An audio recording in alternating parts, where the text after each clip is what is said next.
जय हिंद साथियों, कैसे हैं आप सभी और आप लोग की पढ़ाई कैसी चल रही है? उम्मीद करता हूँ कि आपकी पढ़ाई भी अच्छी चल रही होगी और आप सब भी स्वस्थ और मस्त होंगे। मौसम का रुख बदल रहा है, धीरे-धीरे यह मौसम उस कंडीशन की तरफ जा रहा है, जहाँ पे बोर्ड की तैयारी करने वाले बच्चे जो क्लास 10th और क्लास 12th के बच्चे हैं, उनके लिए यह मौसम और यह समय इतना सपोर्टिव होता है कि वो अपनी पढ़ाई को एक अच्छे डायरेक्शन में और एक अच्छे गाइडलाइन में एक बेहतर रणनीति के साथ एक अच्छे मुकाम पे जा सकते हैं। तो उन सारे बच्चों को मैं बताना चाहता हूँ कि वो बच्चे जो अपने एग्ज़ाम को लेकर के थोड़ा-सा भी अगर वो सीरियस नहीं हैं, तो उस चीज़ को भूल करके सारी चीज़ों को अपने दिमाग से रीसेट करके वो एक बार फिर से अपने एग्ज़ाम के ऊपर वापस आएँ और अच्छे से तैयारी करें आरएन क्लासेस के साथ मिल कर के। ये एक ऐसा प्लेटफ़ॉर्म जहाँ पे आपको हर टॉपिक से संबंधित समस्याओं का निदान कराया जाता है। जल्द ही मैं आपसे एक नए टीचर से भी मुलाकात कराने का प्रयास कर रहा हूँ और जल्द ही मैं उनका कराऊँगा भी, जो आपके केमिस्ट्री के सेशन को देखेंगे। बातें चल रही हैं और जैसे ही उनके पास टाइम मिलता है, मैं उनको आपके सामने लेकर के आऊँगा और मैथ, फिज़िक्स और केमिस्ट्री, हिस्ट्री या सिविक्स या जियोग्राफ़ी जो भी है, चाहे वो क्लास 10th का हो या क्लास 12th का हो। चूँकि ये प्लेटफ़ॉर्म अभी नया-नया है, तो इसमें बहुत सारी टेक्निकल चीज़ें हैं जो कि सीखनी भी हैं और बहुत सारे ऐसी बातें हैं, जो आपके साथ शेयर भी करनी है। लेकिन इस चैनल का पूरा डेडिकेशन आपके आने वाले सीबीएसई बोर्ड्स के एग्ज़ाम या यूपी बोर्ड्स के एग्ज़ाम के ऊपर है और यहाँ से हम सब मिल कर के एक अच्छे रिज़ल्ट की तरफ अग्रसर होंगे। आज की टॉपिक जो है हमारी कोऑर्डिनेट ज्योमेट्री के ऊपर होगी। मैं आपको बता दूँ कि यह जो सीरीज़ चल रही है, मैथमेटिक्स के उन सारे टॉपिक्स के ऊपर केवल और केवल उसके कंसेप्ट और उससे जुड़े कुछ ही क्वेश्चन मैं करा रहा हूँ। क्योंकि जैसे ही मैं इन सारी चीज़ों जैसे कंसेप्ट मैं आपके साथ बिल्डअप करूँगा और जब मैं क्वेश्चन के साथ आपके साथ मिल कर के डिस्कशन स्टार्ट करूँगा, तो आपका एक-एक क्वेश्चन चाहे वो आपका एनसीईआरटी का हो, चाहे आरएस अग्रवाल या आरडी शर्मा का हो और उसी चैप्टर से जो मोस्ट प्रोबेबिलिटी होगी हमारे बोर्ड के एग्ज़ाम में आने की, वो सारे क्वेश्चन मैं आपके साथ शेयर करूँगा और बस उतना ही आप अपने दिमाग में सहेज लेते हैं, उसके ऊपर प्रैक्टिस करते हैं, तो इसका दावा है कि आप 95 प्लस नंबर लेकर के मैथमेटिक्स में आएँगे। तो उम्मीद है कि आप लोग इन चीज़ों को समझ रहे हैं। आइए आज की जो टॉपिक हमारी कोऑर्डिनेट ज्योमेट्री के ऊपर होगी। कोऑर्डिनेट ज्योमेट्री एक जिसे हम निर्देशांक ज्यामिति भी कहते हैं, ये एक प्रकार की ज्योमेट्री ही है। इससे पहले हम लोग क्लास 9th में कोऑर्डिनेट ज्योमेट्री के बारे में हम लोगों ने पढ़ कर के आया है कि कोऑर्डिनेट ज्योमेट्री में क्या होता है, कार्टेशियन प्लेन होता है। कार्टेशियन प्लेन में कार्टेशियन प्लेन बनता कैसे है? तो 2 लाइनें होती हैं, एक एक्स एक्सिस की लाइनें होती हैं, एक वाई एक्सिस की लाइनें होती हैं और जब वो दोनों एक-दूसरे को क्या करते हैं, इंटरसेक्ट करती हैं, तो 4 क्वाड्रेंट का क्या होता है, कंस्ट्रक्शन होता है। 4 क्वाड्रेंट में फर्स्ट क्वाड्रेंट, सेकंड, थर्ड और फोर्थ क्वाड्रेंट। तो उसके बाद हम क्या करते थे कि एक्स एक्सिस पे जितना हमें जो पॉइंट दिया होता था उसको और वाई एक्सिस पे जो पॉइंट दिया होता था उसको, दोनों को हम जब मिलाते थे और जहाँ पे वो दोनों लाइन एक दूसरे को इंटरसेक्ट करती थी, हम उस पॉइंट को वहाँ पे रिप्रेजेंट कर देते थे। तो आइए थोड़ा-सा हम प्रीवियस क्लास के ऊपर बात करेंगे और तुरंत बाद हम लोग क्लास 10th से भी क्लास 9th और क्लास 10th दोनों को कंबाइन करके समझेंगे। तो सबसे पहले देखा जाए तो कोऑर्डिनेट क्या होता है? कोऑर्डिनेट जो होता है, वो 2 पॉइंट्स से मिल कर के कोऑर्डिनेट का निर्माण होता है। इससे इसके बाद जो होता है आपका कोऑर्डिनेट जो होता है वो कार्टेशियन प्लेन से बनता है। कार्टेशियन कार्टेशियन प्लेन से बनता है और कार्टेशियन प्लेन जो होता है वो 2 पॉइंट से बनता है, एक्स एक्सिस और वाई एक्सिस। ठीक है? तो अगर मैं कहूँ कि ये हमारा क्या है, वाई वाई डैश है और ये हमारा एक्स एक्स डैश है, तो ये जो बना हमारा जो प्लेन, ये हमारा कार्टेशियन प्लेन हो गया। और ये जो होता है हमारा फर्स्ट क्वाड्रेंट हो गया, ठीक है, क्वाड्रेंट हो गया। ये हमारा सेकेंड क्वाड्रेंट, ये हमारा थर्ड क्वाड्रेंट, और ये हमारा क्या है, फोर्थ क्वाड्रेंट। तो क्वाड्रेंट, बहुत सारे बच्चे होते हैं कि सर क्वाड्रेंट क्या होता है, तो क्वाड्रेंट वही होता है कि जब एक्स और वाई एक्सिस में जो पहला बॉक्स बनता है वो हमारा फर्स्ट क्वाड्रेंट होता है, इसके बाद ये सेकेंड, ये थर्ड और ये फोर्थ। इस क्रम को आप हमेशा याद रखिएगा। एक क्वाड्रेंट, एक कार्टेशियन प्लेन बनाइएगा, एंटी क्लॉकवाइज जब घूमना स्टार्ट करेंगे तो आपको फर्स्ट, सेकेंड, थर्ड और फोर्थ क्वाड्रेंट आपको मिलेंगे। क्लास 9th में ही मैंने बताया हुआ है आप लोगों को कि ये जो होता है इसे हम क्या बोलते हैं, मेन पॉइंट बोलते हैं। और मेन पॉइंट से जब हम एक्स की तरफ बढ़ते हैं तो पॉजिटिव वैल्यू को लेते हैं, और मेन वैल्यू से अगर मान लेते हैं कि ये ओ है, ठीक है, तो ओ एक्स की तरफ बढ़ेंगे तो पॉजिटिव वैल्यू लेंगे, ओ एक्स डैश की साइड बढ़ेंगे तो नेगेटिव वैल्यू को लेंगे। वहीं अगर ओ वाई की तरफ बढ़ते हैं तो हम पॉजिटिव वैल्यू को लेते हैं, और जब ओ वाई डैश की तरफ बढ़ते हैं तो हम नेगेटिव वैल्यू को लेते हैं।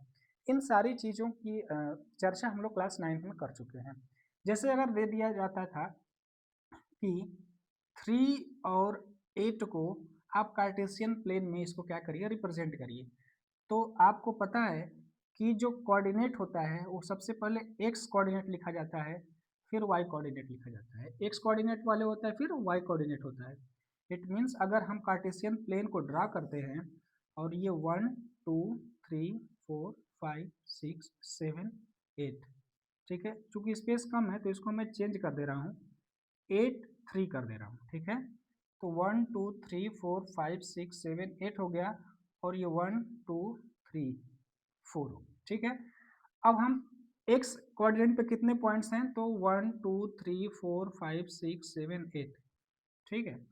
तब 8 है तो इससे एक लगा हुआ एक लाइन को हम क्या कर देते कि ड्रॉ कर देते थे, ठीक है। इस तरह से एक हमने लाइन ड्रॉ कर दिया। अब जब आप देखते हैं कि वाई एक्सिस पे कितना कोऑर्डिनेट है, तो 1 2 3 3 कोऑर्डिनेट है, तो इस कोऑर्डिनेट से जाता हुआ एक लाइन हमने ड्रा कर दिया, और जहाँ पे ये एक दूसरे को क्या करते हैं, इंटरसेक्ट करते हैं, वही पॉइंट हमारा क्या होता था, रिप्रेजेंट हो जाता था 8, 3। तो इस तरह से हम लोग क्लास 9th में इन सारी चीज़ों को पढ़ करके आया हुआ है। एक चीज़ मैंने वहाँ पे ये भी बताया हुआ होगा कि एक्स एक्सिस का जो कोऑर्डिनेट्स होता है वो y इज इक्वल टू 0 होता है, और y एक्सिस का जो कोऑर्डिनेट होता है वो x इज इक्वल टू क्या होता है, 0 होता है। ये भी आपको अच्छी तरीके से पता है। अब इस चैप्टर में हम पढ़ते हैं कि अगर हमें डिस्टेंस निकालना हो जाए, एक्स एक्सिस और वाई एक्सिस पे डिस्टेंस निकालने के लिए दे दे, तो पूछे कि डिस्टेंस कैसे निकालेंगे, तो वो हम कैसे निकाल पाते हैं उसको हम लोग देखेंगे।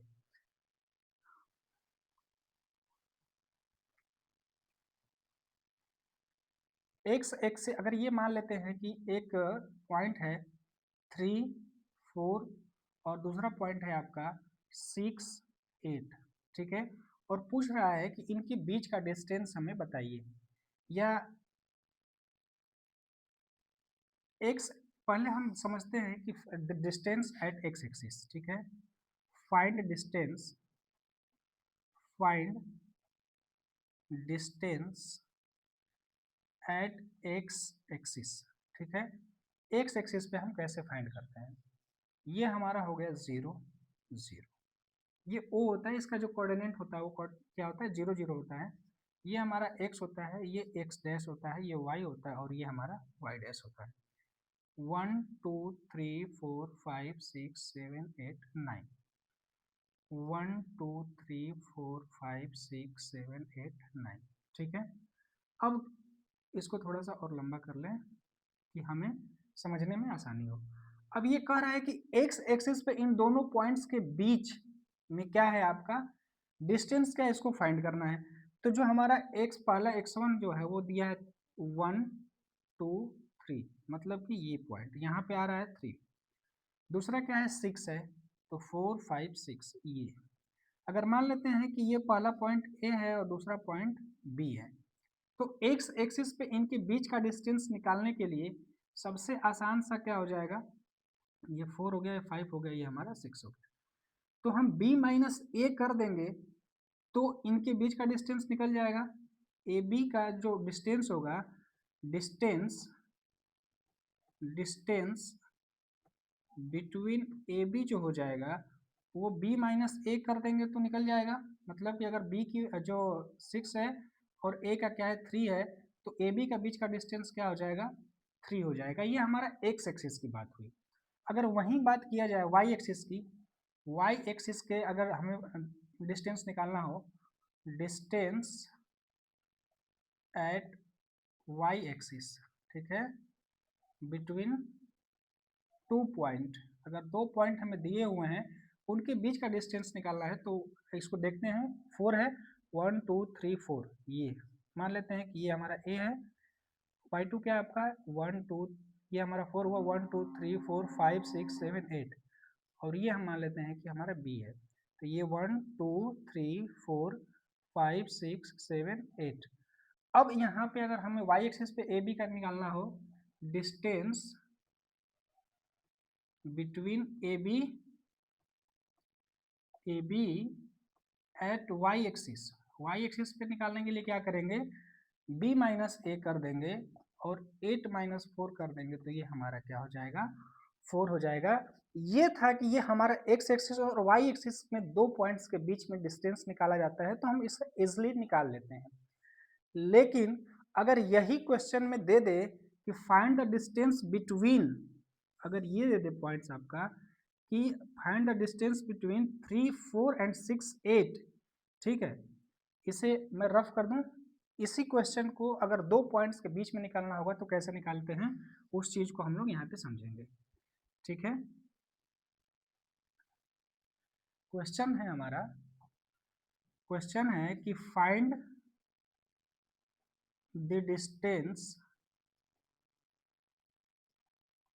बिटवीन 3 4 6 8, ठीक है। अब मैंने एक्स एक्सिस और वाई एक्सिस दोनों पे मैंने बता दिया था आपको, लेकिन अब यहाँ पे जो हम लोगों ने क्लास 9th में सीख करके आया है कि किस प्रकार से हम रिप्रेजेंट करते हैं कोऑर्डिनेट को, उसकी यहाँ पे आवश्यक पड़ती है। तो ये हमारा ओ हो गया, ये हमारा एक्स, ये एक्स डैश, ये वाई, और ये हमारा बना वाई डैश। हमें पॉइंट बनाना है 1 2 3 4 5 6 7 8 9 10, ठीक है, 1 2 3 4 5 6 7 8। अब हमें क्या करना है कि ये हमारा जो होता है, जैसे ये हमारा 3 और 4 है, तो 3 को हम लिखेंगे 1 2 3, ये वाला लाइन, इसको हम क्या करते हैं यहाँ से ड्रॉ करते हैं, ठीक है। यहाँ से हम क्या करते हैं ड्रॉ कर देते हैं, तो ये हमारा 3 हो गया। अब देखते हैं दूसरा जो हमारा है क्या है 6 है, 1 2, ये 3 हो गया, 4 5 6, इससे जाता हुआ एक हमने लाइन को ड्रॉ कर दिया, ठीक है, ये हमने लाइन ड्रॉ कर दी। अब देखना है हमें कि ये y एक्सिस पे कितना है, तो y एक्सिस पे क्या है 1 2 3 4, 4 है, ठीक है। तो 1 2 3 4, ये 4 से यहाँ से जाएगा लाइन और ये इंटरसेक्ट कर देगा इसको, तो ये बनेगा।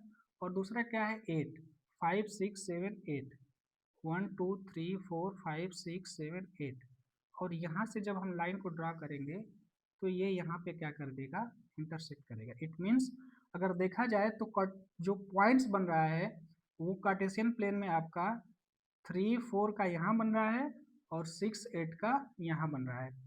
और हमसे पूछा, ये रफ वर्क के लिए था, इसको हम यहाँ से हटा सकते हैं और इसको हमने यहाँ पे हटा दिया। हमसे पूछा है कि फाइंड द डिस्टेंस बिटवीन, अगर मान लेते हैं कि ये हमारा P है और ये हमारा क्या है Q है, तो इसके बीच का डिस्टेंस हमें फाइंड करना है, ये वाला डिस्टेंस PQ हमें फाइंड करना है।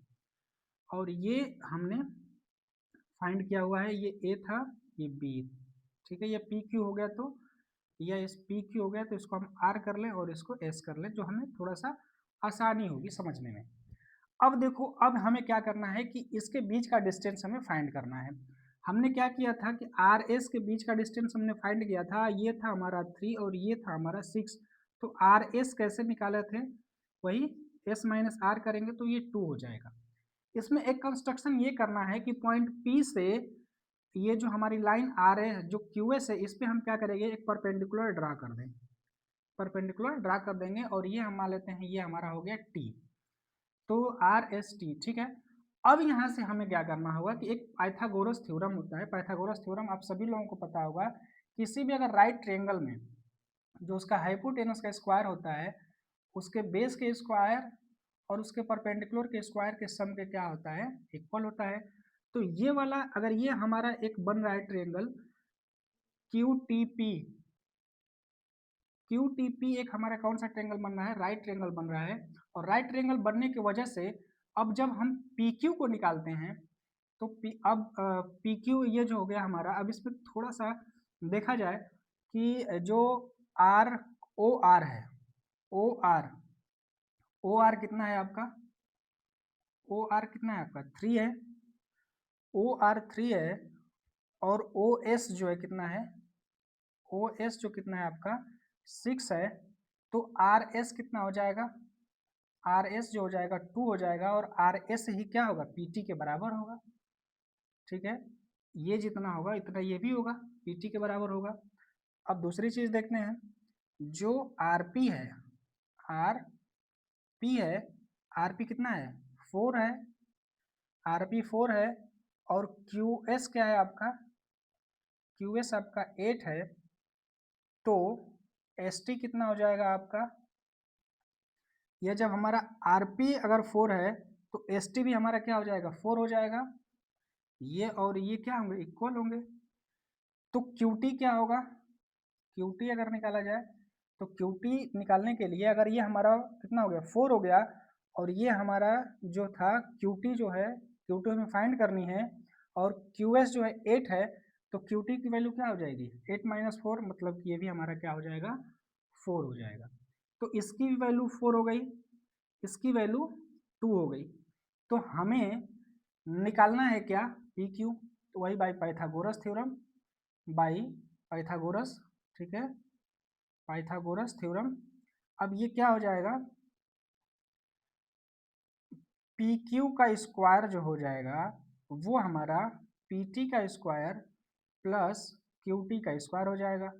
पी टी का स्क्वायर करेंगे तो ये हो जाएगा 2 का स्क्वायर और ये हो जाएगा हमारा 4 का स्क्वायर। तो 2 का स्क्वायर करेंगे 4 और 4 का स्क्वायर करेंगे 16, इट मीन्स ये हो गया 20। तो पी क्यू जो हो जाएगा, अब इसका स्क्वायर जब हटाएंगे तो ये हमारा रूट में आ जाएगा, रूट हो जाएगा 20। और पी क्यू जो हो जाएगा आपका रूट में 4 इंटू 5, या पी क्यू की वैल्यू जो हो जाएगी 2√5 यूनिट आपका बनेगा। तो इस प्रकार से इनके बीच का डिस्टेंस जो बनेगा वो आपका 2√5 हो जाएगा। उम्मीद करता हूँ कि ये क्वेश्चन आपको क्लास 9th के आधार पे मैंने समझाने का प्रयास किया कि इनके बीच का डिस्टेंस हम किस तरह से फाइंड करते हैं और आप लोगों को बखूबी अच्छे से समझ में आया होगा। आइए हम अब इसी चीज को फार्मूले के रूप में भी डिराइव कर लेते हैं।